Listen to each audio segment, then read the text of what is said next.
রাখি অবশ্যই মধুমতির মাধ্যমে হতে হবে এবং এর পরবর্তীতে মধুমতি যাদের কাছ থেকে টাকা নিয়েছেন, যাদেরকে এখনো পর্যন্ত দলিল করে দেন নাই, জায়গা বুঝিয়ে দেন নাই, তাদের কি হবে?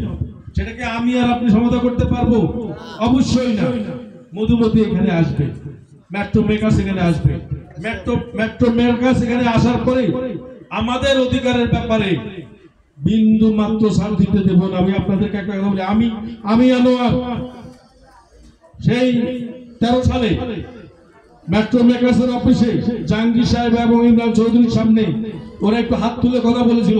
আর বলছে হাত নামিয়ে কথা বলো, হাত উঠিয়ে কথা বলার মতো অবস্থায় আপনারা নাই, সেটা আমি করতে দেই নাই।